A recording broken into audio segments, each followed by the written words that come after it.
Market freedoms are at the absolute core of freedom.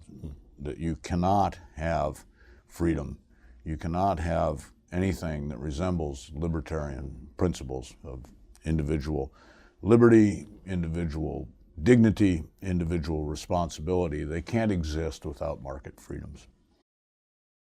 First and foremost in that market freedom is private property, and first and foremost in private property is our individual property in ourselves. We have to own ourselves, and we have to own the product of our liberty, our dignity, and our responsibility. You know, socialism is making a comeback, at least So as a brand name. Yes, yeah. So are you worried about that? It concerns me a little bit. It concerns me first and foremost because it's a recurrence, a resurgence in an age-old fallacy, which is the zero-sum fallacy. It doesn't matter how rich other people are. It's not a zero-sum game. More money can be made, more goods can be produced. There may be a very few goods that are zero-sum, beachfront property, but as we speak, Florence is bearing down on the beachfront, and who wants any beachfront property? And we can always make more. We're about to make more. Yeah, so, we're about to make more beachfront property. Because you have too many slices of the pizza does not mean that I have to eat the box. We can bake more pizza. And that's the ultimate fallacy that all the collectivist and socialist statist ideas about the economy rest upon, is that there's a fixed amount of good things out there in the world, and they are being unfairly distributed. Are the good things in the world being unfairly distributed? Yes. But how do you answer that? You answer that by making more good things in the world. And in an era of, I won't say untrammeled free markets, but we've had an era of relative peace, relative free trade, relative market, free market dominance in the world. And in that period, say since the late 20th century to now, the number of abjectly impoverished people, number of people living on less than $1 a day, has been cut in half. And that, damn it, is progress.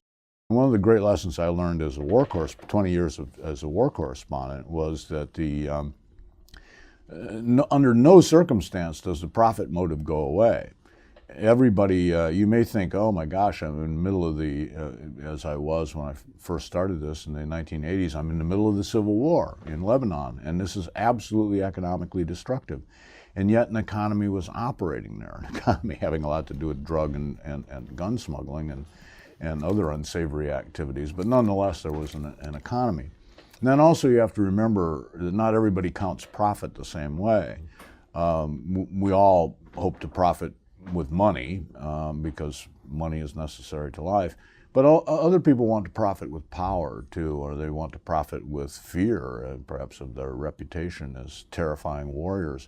They may want to profit with, not to make a pun, but they may want to profit with extolling the works of the prophet. They may want to profit by converting people by free will or otherwise. And even the good people involved in these conflicts, the aid workers and the peacemakers, they're piling up treasure in heaven, presumably. So they're counting their profit and virtue. When you look back at the absolute foreign hellholes or shitholes that you reported from in the 80s or through the early 90s, let's call it before the glorious 21st century arrived.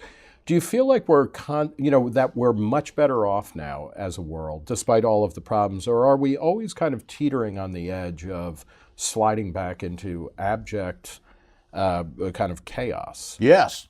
Okay. Well, that was yes, a big wind-up. We are always on the verge of chaos. One of the things that makes me not only a libertarian but also a conservative is an attempt to conserve what civilization there is out there.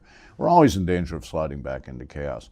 But several decades of relative free trade, of relatively good attention to market principles in places like China, and even in the ex-Soviet Union, certainly in Eastern Europe and in most of the developing world, have brought measurable progress. And although we read a lot and hear a lot about war, we're not actually in one.